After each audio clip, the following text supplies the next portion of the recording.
Dorado has been shockingly chipper for a man without a win. Of course, when leading the championship, it's easy for him to see the upside to his astonishing consistency.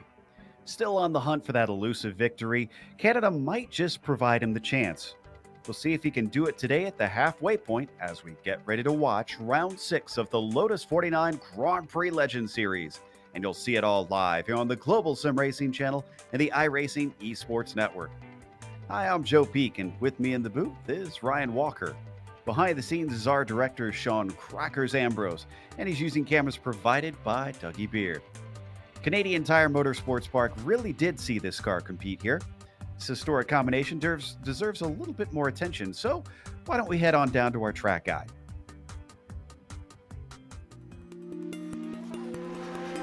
Welcome to Canadian Tire Motorsports Park, or as most fans know it, Mosport.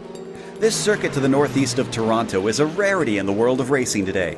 Safety standards and the desire for more overtaking opportunities has caused most tracks to alter their layouts over the years. But Mosport is still exactly the same footprint as it was when it was built in 1961. A mere 11 turns, most of which are high-speed sweepers, are dispersed among 2.5 miles or just shy of 4 kilometers. The only alterations to the turns have been to the runoff areas, but otherwise the radii, camber, and elevation changes are all untouched. Because cars have continued to get faster through the passage of time, it's made this place a fearsome beast to tackle. Clayton Corner is particularly notorious. The blind crest and steep plunge combined with incredibly high speeds to create a punishing combination. Without many heavy braking zones, passing is often difficult. And other than using the slipstream up the Mario Andretti Straight, the only other option is usually Moss Corner. This double apex hairpin is named after Sir Sterling Moss for his suggestion to redesign it after he saw its initial layout. While the plateau-like middle portion and critical exit onto the backstretch certainly give it plenty of character, the heavy compression at the bottom of the hill that causes a frighteningly short braking zone makes this one not for the faint of heart. Formula One, USAC, and IMSA have all taken their turns here, but recently NASCAR has joined the fray by holding a round for the Truck Series. Old school fans can rejoice for the enduring popularity of this bastion of untouched tarmac, but any motorsports enthusiast can't help but smile at the thrill most sport continues to provide.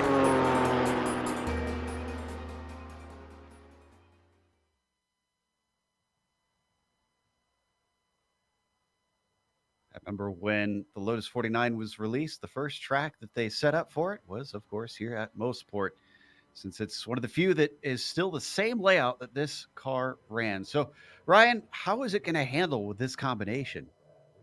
Yeah, it's going to be very tricky this combination because it's you've got a few bumps around this 2.4 mile track, and yeah, it's got 10 turns, and yeah, it's going to be a tricky track, especially with this car. But a bit of history about the track as well. It was first built in the 1950s, but the first race wasn't held until 1961, believe it or not.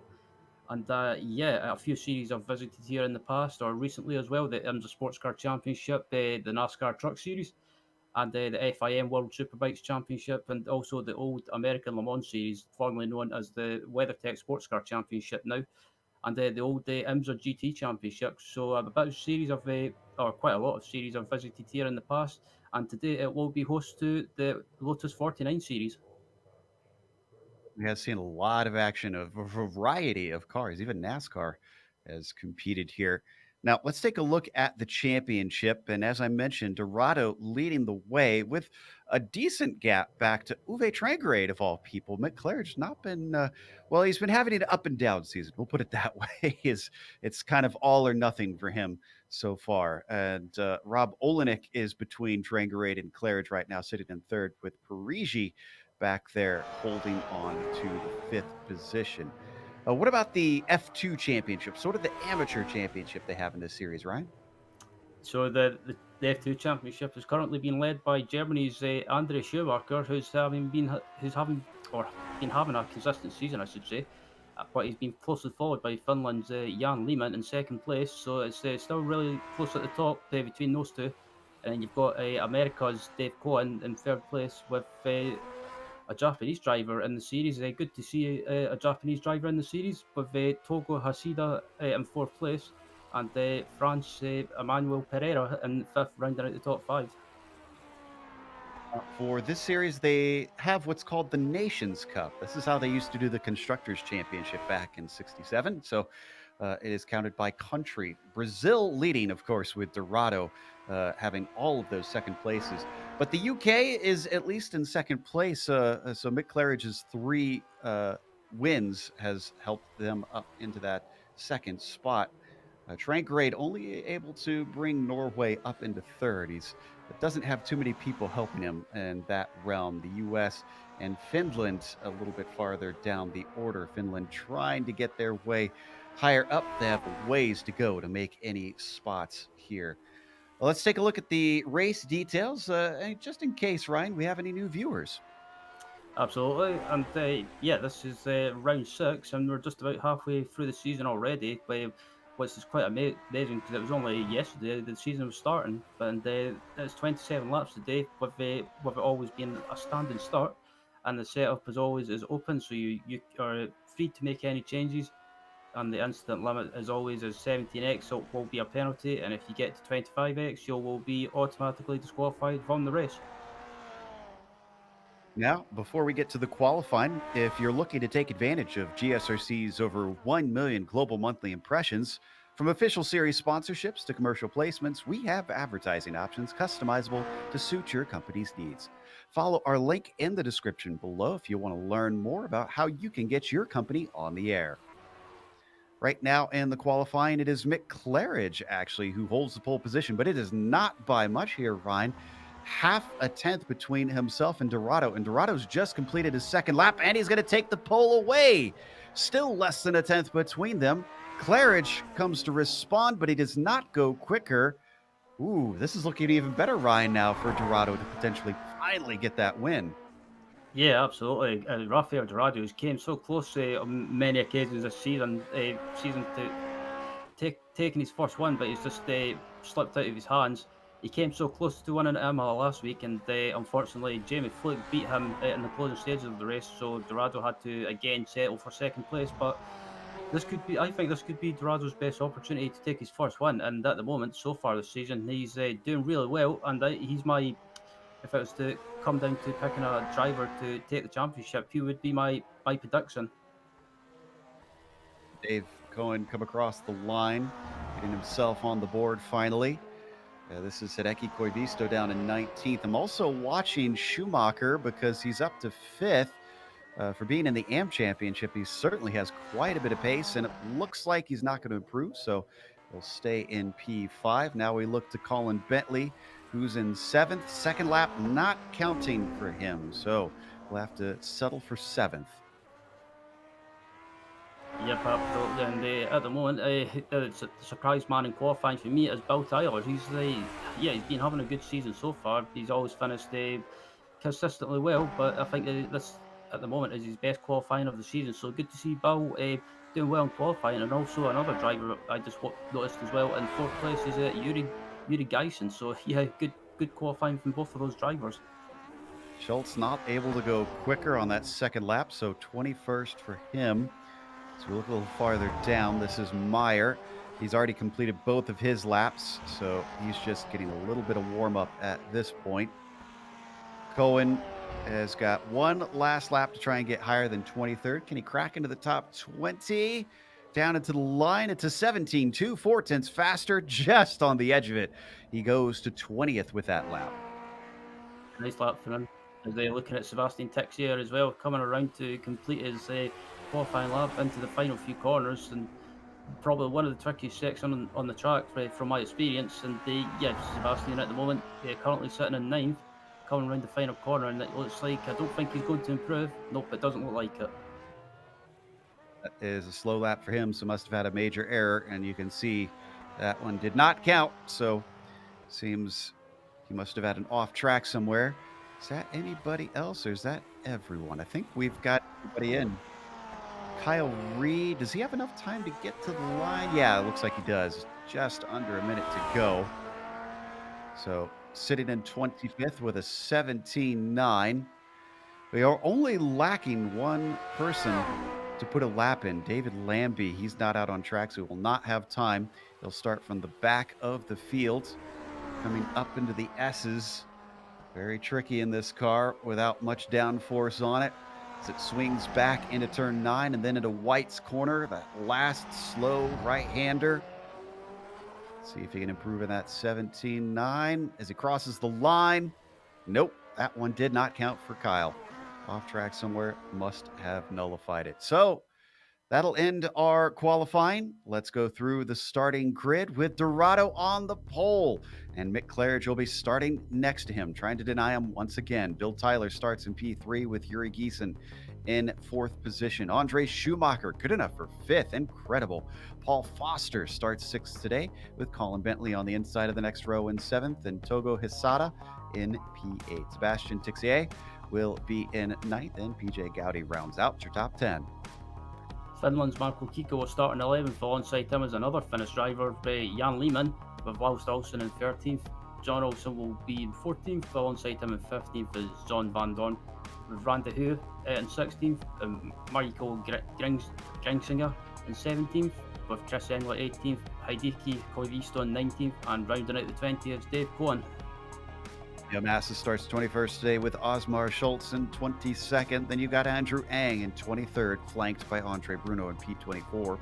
Kyle Reed will be 25th, David Meyer 26th, and Doug Nelson in 27th. Jim McGill will be P28 today, followed by Jonathan Main in 29th.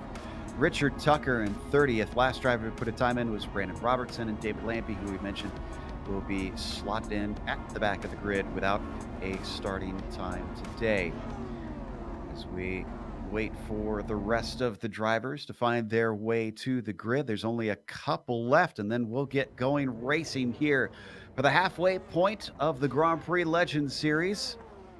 Schumacher and Hangler, the last two.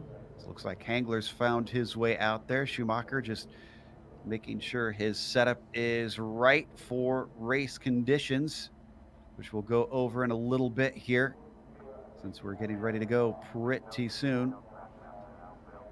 Schumacher giving it as much time as possible, it seems, for this 27-lap race. Sees that open spot to the inside, down in row 3. There he is. So that means we will hear the engines begin to rev as the lights come up. It's round 6 and green flag is out. It's a bad start for Bill Tyler, back in 3rd place, already being challenged by Giesen around the outside. Looks like he's going to be able to sneak that one away, almost out into the grass as Mick Claridge goes a little wide off the first corner.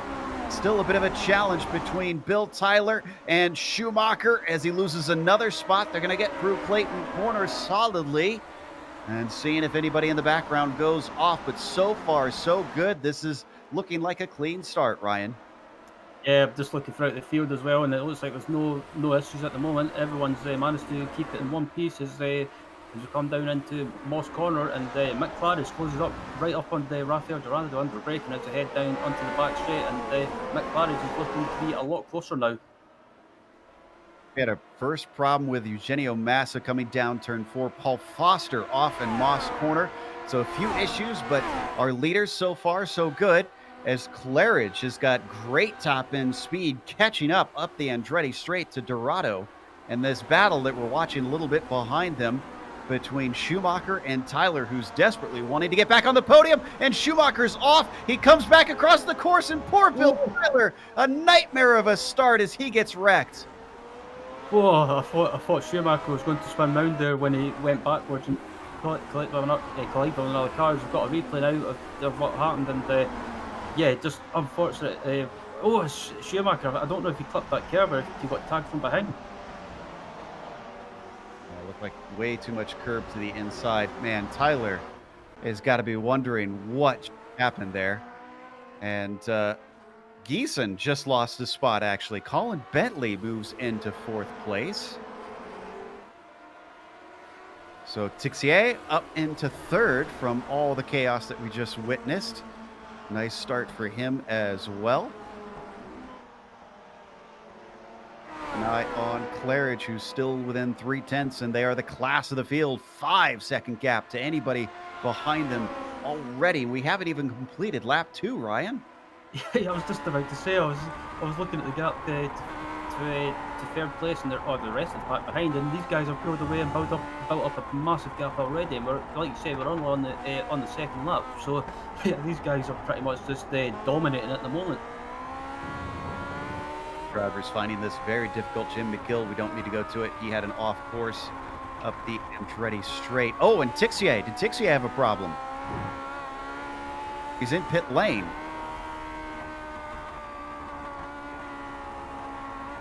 It looks like he just drove it on in, so not sure if we... Here, yeah, you can see him do a halt. Well, this is bizarre. Maybe he forgot race fuel? Well, no, he's retired.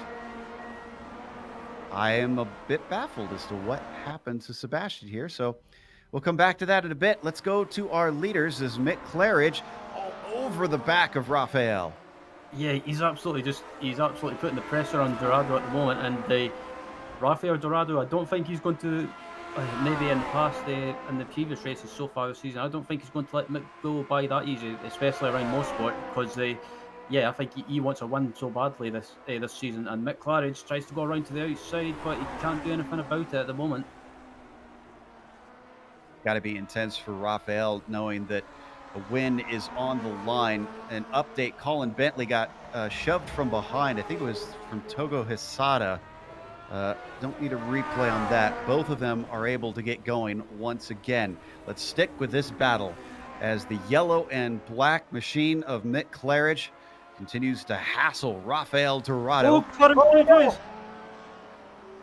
can he hold it? He's got it. What a save from Mick Claridge. Up and over the crest of Clayton. Ryan, let's get a view of the onboard. Walk us through this. Yeah, just watching Claridge's onboard, and it looks like he just lost the rear end under braking, and he manages to save it. And whoa, I think Claridge will have brown underpants after that. Lost about a second, so he's got to make up some time now to get back to the gearbox of Dorado. Low, we got some problems with Olsen and Gowdy. Once again, down through turn 4, there's been multiple cars with issues here, and I think this started with Olsen. Well, he was slow into the corner. He's going to get hit from behind. Watch this. Ooh. Oh, that is a fast place to suddenly be climbing into the air. Yeah, that was unfortunate for Gowdy. He had a great qualifying, and it's just basically just went downhill, literally. So, yeah, unlucky for those guys. Head to 6th place, where it looks like Kika managing to overtake Hisada after a mistake into the S's. Hisada going a little bit wide. He was actually trying to attack John Olsen for 5th, and that has gone south for him. Oh, and that was Marco Kika, who just had the spot. And turn 1 proved a little bit too much. My goodness, there are a lot of loose cars today. Yeah, look at the replay now. Looking at Marco Kika, he just loses the rear end in the middle of turn 1 and just unfortunately ran wide into the gravel and into the wall. And yeah, unfortunate, but it seems to be an easy track to make a mistake in, especially with this car, just because there's no aerodynamic. Yeah, he just wrecked again. Yeah, I think he must have damaged the suspension or something on the car, because it just beelined straight for the as we're taking a look back at Olsen. Looks like he's got now Jamie Lehman just behind him. This is for 4th position. Excuse me, Janne Lehman, as they come up into the S's. The top spots behind the first 2 have been swapping around quite a bit here. We're on lap 6, and I think we've seen probably about 4 or 5 different cars amongst 4th and 5th position. Yeah, absolutely. And again, I'm just looking at the gap between the top 2, and they basically go to 3rd place. As the battle for 7th place is going on at the moment. Yeah. And Randy Huff, along with Van Dorn, Grissinger, Coivisto, Angler. My goodness, this goes a long ways back. Schultz, Ang, Bruno, Reed, Meyer, all the way down to 17th. This is 10 cars.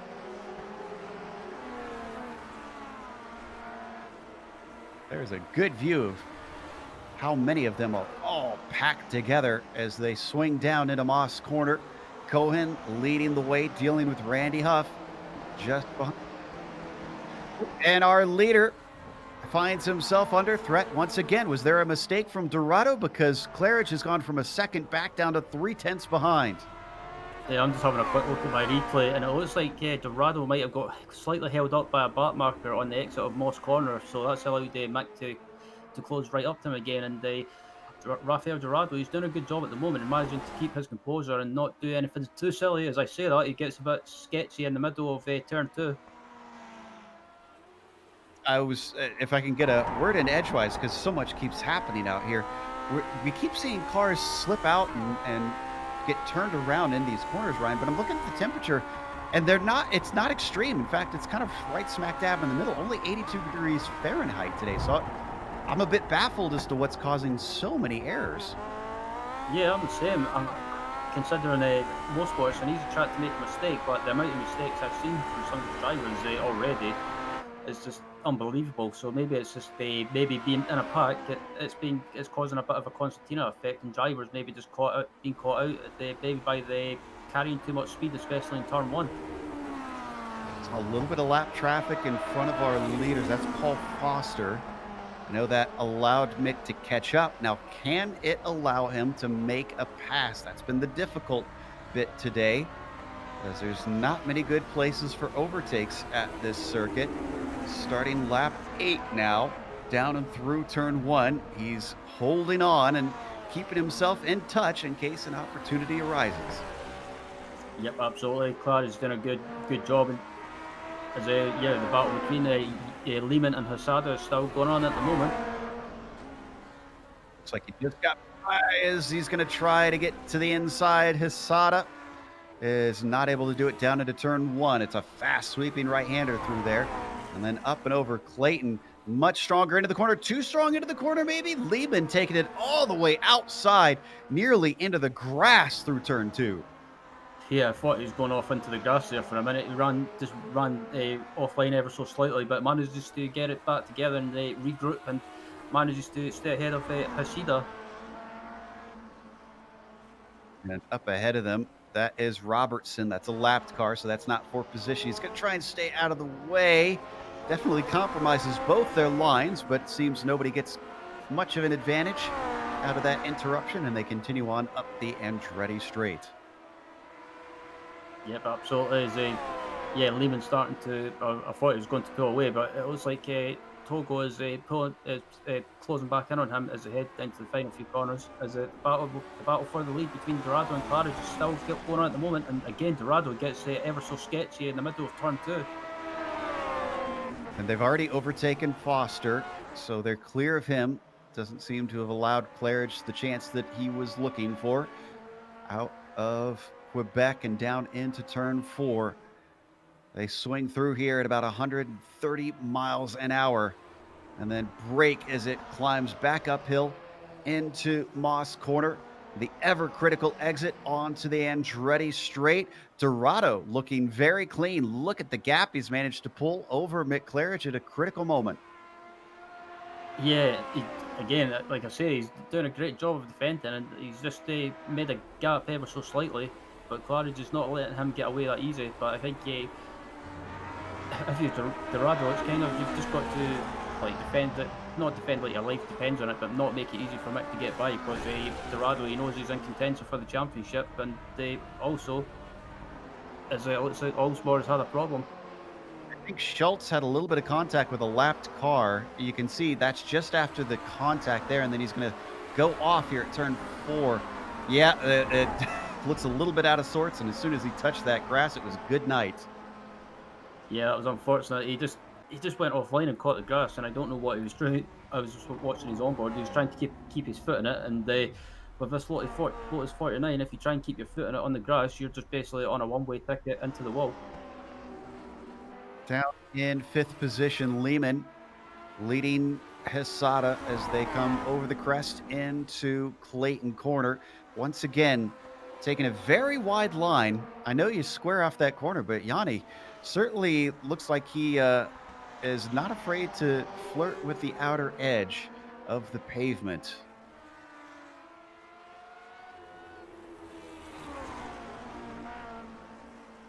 getting close to halfway.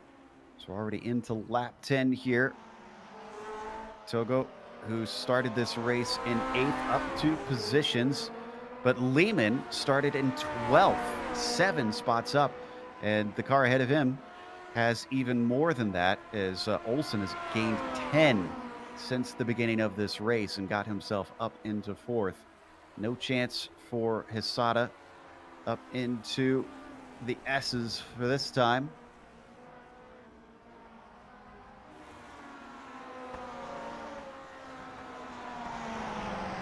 Taking a look there. We've got 9th place still stacked up, being led by Cohen and Huff, who are starting to pull away from 9th, which is Michael Grissinger. This is the group that had Osmar that really got clogged up when they met up with Robertson trying to lap around him. Certainly didn't help many of the drivers out there. As I mentioned, there was some contact in the process of it. Yeah, I'm just looking at Dave Cohen as well. He started in 20th and he's up to 7th place, so he's gained a massive amount of places. And just looking behind these guys as well, like you say, there's a bit of a trend starting to form, and these guys are still close together. But Dave Cohen, fair play to him, from 20th to 7th. That's pretty much a hard charger of the race award at Iceman. Taking a look at himself and Randy Huff. Huff is the 26, just sitting in behind him. Oh, was that a car off? Oh, that was Koivisto. Koivisto with a huge accident down the Andretti straight. And I think this is a perfect illustration of just how tough this portion of the course is in this car. Ryan, I know you and I are at least aware, but our audience might not understand how a straightaway can be difficult in a car like this. Yeah, absolutely. Especially this car, it's not got any like aerodynamic downforce, so it's basically just down to the driver. And I think Koivisto might have just been caught out, maybe trying to take it full throttle, which was a big mistake. And he just loses his rear end and clips the barrier and rolls over. Goes for a huge roll, and was that Massa potentially? Someone was in the wall as well after him. Must have been thrown off trying to take avoidance measures. Meanwhile, we come back to our leaders, and credit to Dorado. He's been holding off Mick Claridge this entire race despite pressure for nearly every lap. And for a moment, he had him back about half a second, but looks like Claridge has got it down to 2/10 once again. Yeah, absolutely. And Dorado and Claridge have been trading fastest laps as well, so it just shows how much these guys are pushing. And fantastic battle between these two at the moment. Another lapped car in front of them. It's Robertson again. Robertson gonna try and stay out of the way. Oh, nicely done by Brandon. Still gave a little bit of a scare to Dorado as he seemed hesitant down into turn 4. Claridge could have a little bit of a slipstream as they come up the hill. Both of them trying to keep fully to the floor on the throttle as they come over the hops and crests and the slight bends of the Andretti straight. He's gaining, defending to the inside. Dorado holds him off, and Claridge doesn't seem to have anything for him.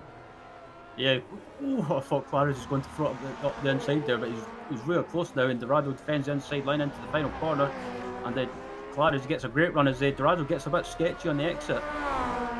Ooh, a weave and a bob down to the inside. He's got the car beside him now. This is the best he's had thus far, and he is fully passed. Mick Claridge steals the lead away from Rafael Dorado, who was back to his familiar P2 spot.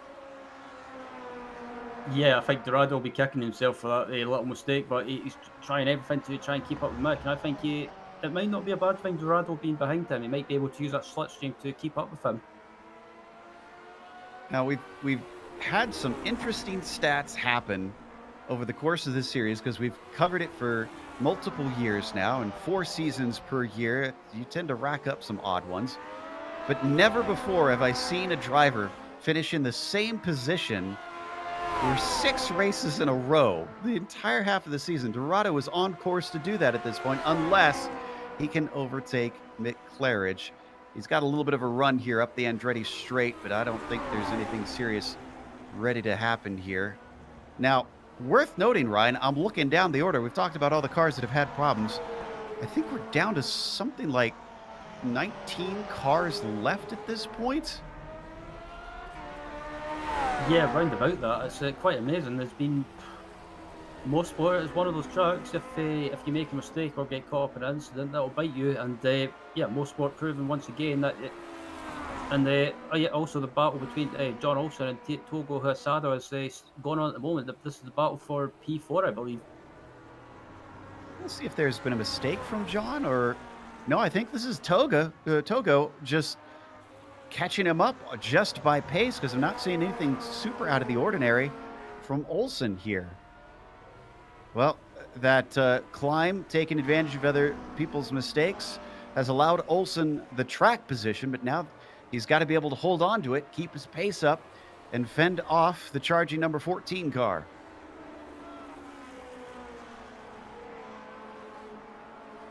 Out and towards Quebec. That is John Olsen in the number 17 that you see leading the pair. Just behind him, Hasada. Don't forget, even though they've dropped Lehman by about a second and a half, these two start fighting, it could become a three-way battle pretty quickly. Yeah, absolutely. Jan Lehman, he's you just see him in the background there on the exit of Moss Corner. If these guys get caught up or squabble amongst themselves, he'll be there to join the battle, and like you say, it'll be a three-car battle sometime soon. Olsen's just going to let him through. Hasada got the run down the Andretti straight. Well, even with that, Lehman did catch up to both of them. In fact, Lehman's already on the gearbox of Olsen. Right on board with Yanni as he stays in behind the number 17. Taking it all the way down to that inside wall next to the pit exit. And you can see how blind it is up and over Clayton.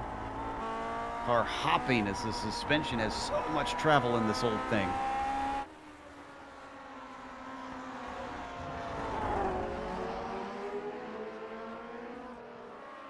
Yep, absolutely. So yeah, it looks like pretty much the field spread out at the moment.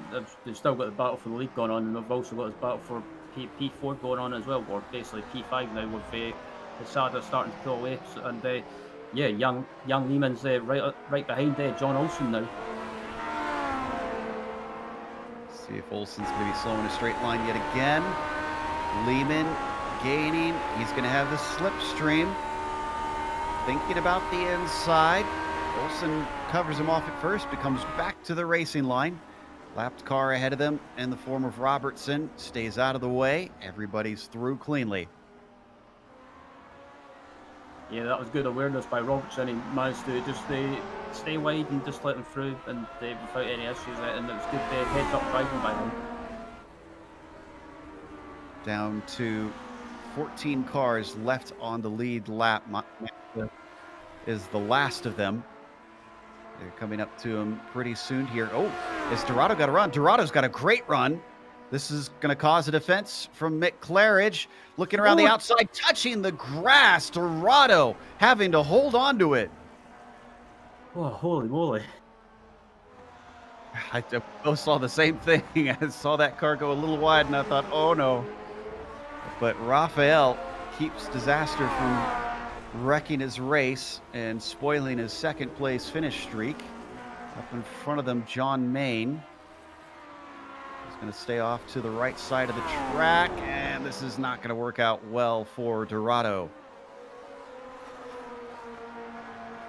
Yeah, and I just watched Max Claridge as well. He got sideways massively into turn 2, and somehow he managed to save it, and it's allowed Dorado again to close right up. And Dorado's starting to realise now he's got to try and basically put up a fight to try and get by Mick, because Mick Claridge, he might be in front, that he's not pulling away like I thought he would. That's Massa in front of them. Let's see if Claridge is able to get by here. Yep, he's just going to pull off to the side. And this time they're separated by a lot more, so Dorado without an opportunity up into turn 8. Also, let's stay here, but I want to give a quick mention to a driver that deserves it. Yuri Giesen, who started in 4th and had a little bit of issues at the start, has managed to hold on to 3rd, but he's very much all in a lonesome world. 26 seconds in front of him and 12 seconds behind him, so no cars to fight for Yuri. There you see him on screen in the number 7. Yeah, Yuri's been improving as the season's going on. It's good to see him being rewarded for consistency at the moment in the top 3, and he's very much a driver I like to. Mick Claridge again. He's still under massive pressure from Rafael Dorado. That you can say is that they seem to be close on pace. So this is certainly a head-to-head fight, not a matter of someone holding up the other, but who is the better man today as they come out of Moss Corner. They've got Jim McGill up in front of them. He's many laps down. He had the accident early on. Down to 9 laps to go. They're ticking away very, very quickly here.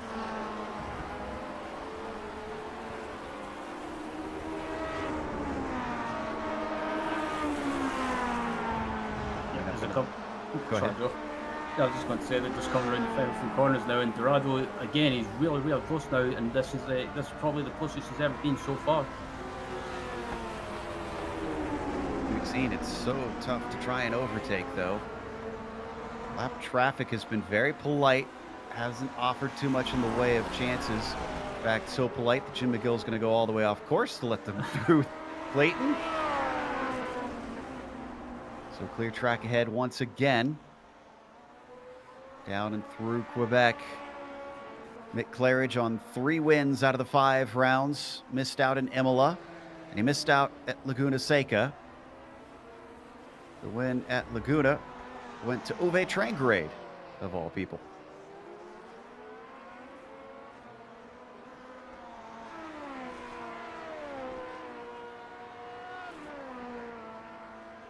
You can really see the car bounce and hop over the crests as they come up the hill and then down the hill. This is the battle for 5th. Hisada leaving them behind. It's about 1.3 seconds up to him at this point, but Olsen's holding on. Lehman, who has caught him, in fact, caught him very quickly after Togo got by, has not been able to do anything with it, just been kind of plugged up.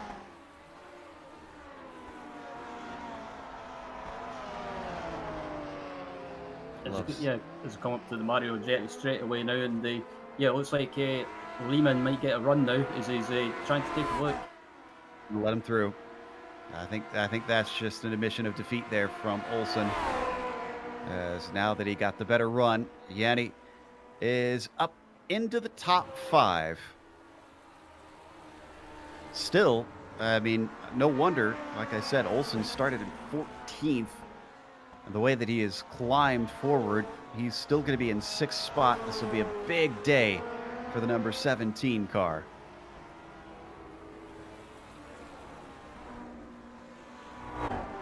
That big pack that we were watching earlier is really broken up. Huff and Cohen are still for 7th place, which is what we see on screen right now. Let's stay here, but I can tell you that Van Dorn and Olsen are the only 2 others that are even close to each other among a group of what was 10 cars that were fighting at one point. Yeah, it seems to be the usual thing with Motorsport. That's everyone's close together, and then as the race goes on, the pack seems to break up. But Colin's really close now, and it looks like he might try and make a move into Moss Corner. But I thought he was close, but he doesn't seem to be close enough. Still keeping the pressure on. Huff right in the mirrors. Oh, a little bit of net code maybe, or was that just Cohen getting loose? Huff has to check up. And Grissinger is going to have a good shot at overtaking now. Yeah, it might. Maybe. Grissinger backed out of that one when he thought he was going to get squeezed off the corner. And, well, they've come back together again. That was Olsen behind them, overtaking Van Dorn for position. 5 cars now suddenly very close, led by, well, once again, Dave Cohen. Yeah, and that all started on the exit of Moss Corner when Colin just got a little bit, either it had a little bit of contact or just got sideways. And again, look at the pack, it's a bit, looks like it's a 4-car battle now. Could almost call it a 5-car battle here. Van Dorn can catch up. He seems to lack a little bit of pace. Grissinger behind them going defensive down into Quebec as Laust Olsen had a bit of a look.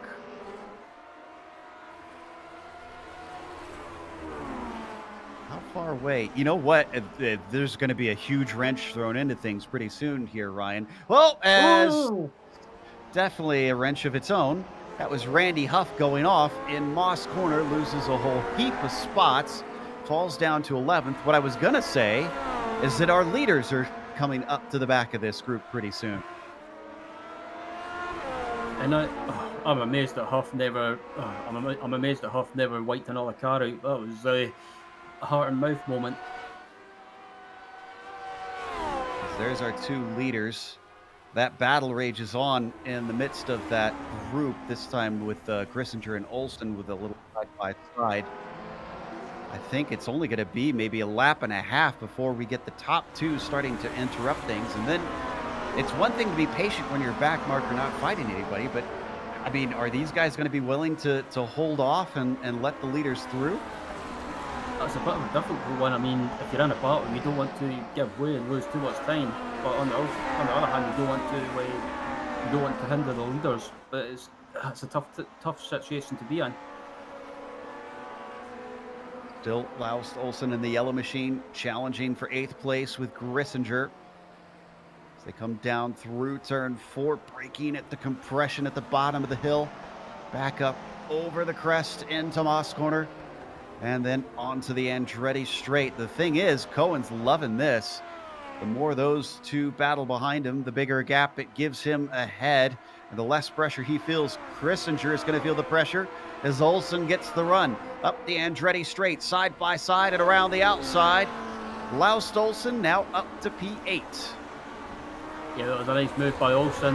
He managed to get by Michael, and I think Laust is a quicker driver, so he'll probably start going away now. And the next person in front of Olsen, it looks like, is going to be Dave Cohen. At the pace to race down the number 19. And to complicate things even further, we're down to 3 laps to go. So if our leaders catch these guys on the last lap, that is going to be wild.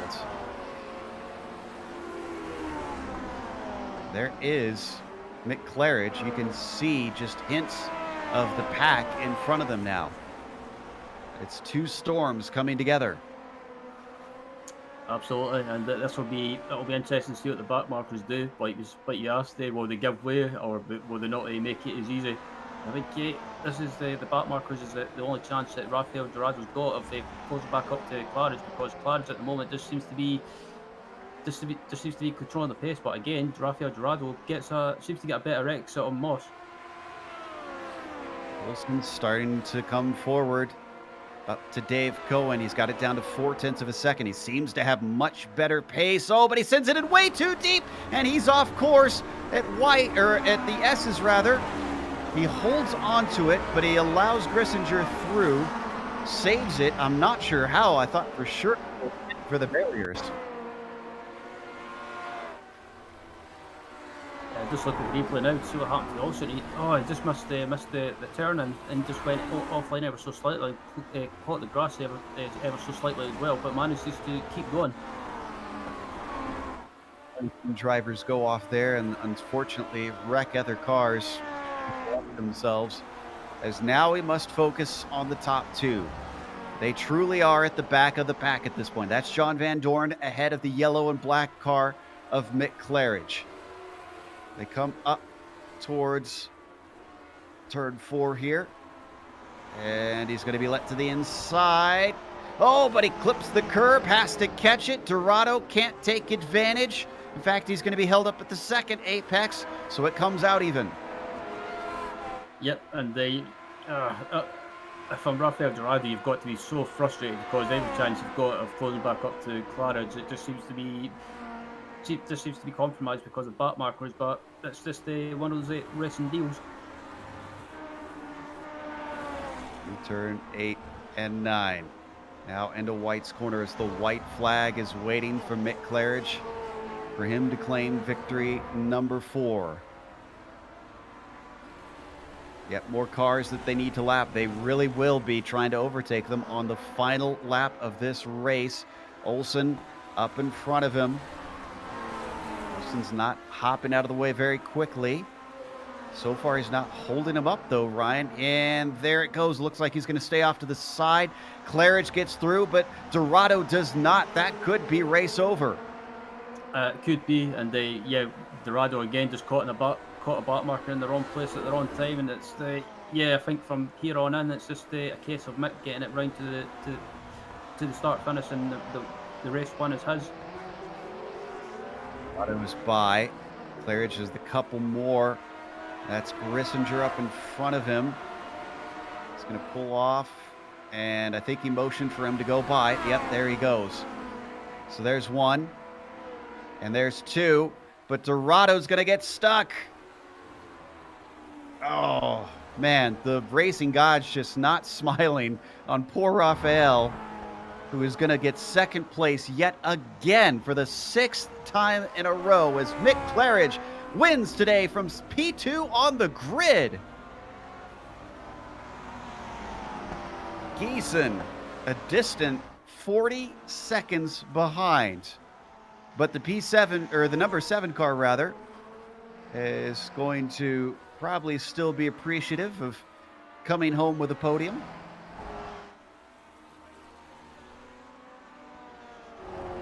Really no other battles to go as we were lapped up to 6th place. This is a short track, but I didn't expect it to have that many cars go a lap down in 20. So as we have Giesen come across and take his 3rd, we're going to take a quick break. We'll come back with the official results as well as driver interviews. Stick around.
Welcome back to Mosport, more formally known as Canadian Tire Motorsports Park. Just held round 6 here in the Grand Prix Legends Series, and Mick Claridge gets win number 4 on the season, trying to catch up to the man leading the championship, but has taken second place at every race, including today, Rafael Dorado. Yuri Giesen rounds out the podium with Togo Hisada. This is one of the drives of the race for me, up from 8th to 4th. Yanni Lehman behind him from 12th to 5th. Followed by an incredible climb and finishing on the lead lap for John Olsen from 14th to P6. And then how about Dave Cohen? He may have finished a lap down, but he started in 20th spot and finished in 7th. Michael Grissinger was behind him in 8th position. You've got Laus Olsen coming home 9th and John Van Dorn rounding out your top 10. Finishing in 11th after starting in 23rd was Andrea, and 12th was Andreas Bruno, with 13th going to Eusino Massa. 14th was Douglas Nelson, Paul Forster in 15th. 16th was Brandon Robertson, Randy Hoffman 17th. 18th, Colin Bentley 19th, Kyle Reid, and finishing in the top 20 was Chris Hengler. They're all drivers that had big problems, went in, got some repairs, and tried to finish. Main, Meyer, Schultz, McGill, Gowdy, Coivisto was the first of our DNFs, and from there on down, this is drivers that did not see the checkered flag. We've got our winner ready to talk to us. Mick, you started in second, but you held on, and it seems like you just were waiting for that opportunity to pounce. Oh, Joe, can you hear me okay? Yeah. Yeah, mate, I'm shaking. I never had any rhythm in that race whatsoever. It might have looked like I was just waiting to pounce. I was pushing as hard as I could. Raphael's been quick all week. We've had a few races. We had quite a lot of races this week, and Raphael's won most of them. So I knew it was going to take a lot to beat him today. I think he struggled at the start. He was making a few, not major errors, just small errors. And so I was sort of, getting to the sort of thought that I could push and maybe give him some hell, today. And mate, that pass on the front straight, I've never done that in my life. I've never done that in this car. I thought I was going to wipe him out for sure. I didn't think I'd get across the back of his car without missing him, So sorry for being that close to him. I really thought we was going off there. It certainly took us by surprise as well, and I'm sure Raphael too. You're a bit all or nothing this season. You've got 2 zeros and then nothing but 50s in your column. Is that a trend that's going to continue, or what's going on here? Yeah, it's very strange, isn't it? I don't know what's going on. It's, to be honest with you, it's been one of the hardest seasons in terms of trying to win. Because I actually think, if Michel was here now racing with us, he would be struggling with us as well. He wouldn't be disappearing off into the distance, because I've never practiced so hard in my life on iRacing to win. I've done another, 250, 300 laps this week, and they've all been good, productive practice laps where you actually get somewhere with your setup. And me and Raphael have been sharing the VRS data, so we're looking at each other's laps the whole week from when before the track opens. So we're really putting in some hours, so I don't even know what you asked me. Okay, well, unfortunately, the little birdie tells me this might be it for the season for you, though, that you're taking off. Is that true? Yeah, I'm not too sure. Got a few things in my life going on, and it might mean putting the rig away. I'm going to try and be able to race. Hopefully, I can still do it. It's not a certainty yet, so I'm not sure.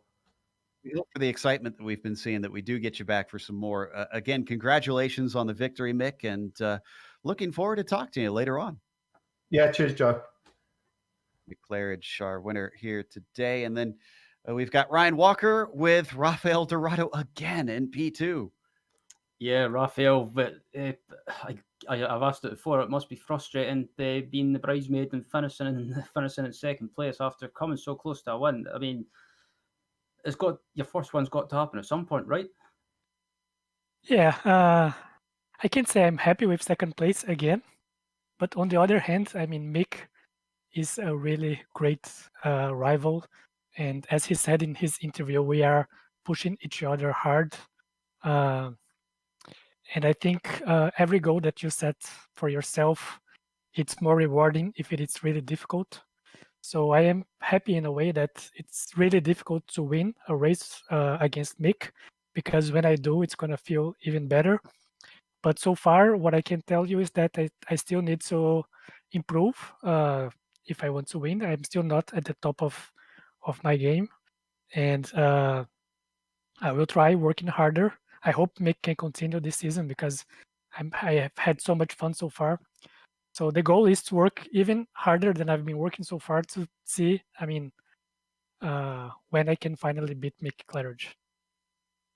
I mean, you guys were real close together for most of the race, and yeah, it seemed to be you have the race under control and you were managing to keep Mick behind, but it looked like you might have made a slight mistake onto the home straight. Was that the case, or was just did Mick get the better run?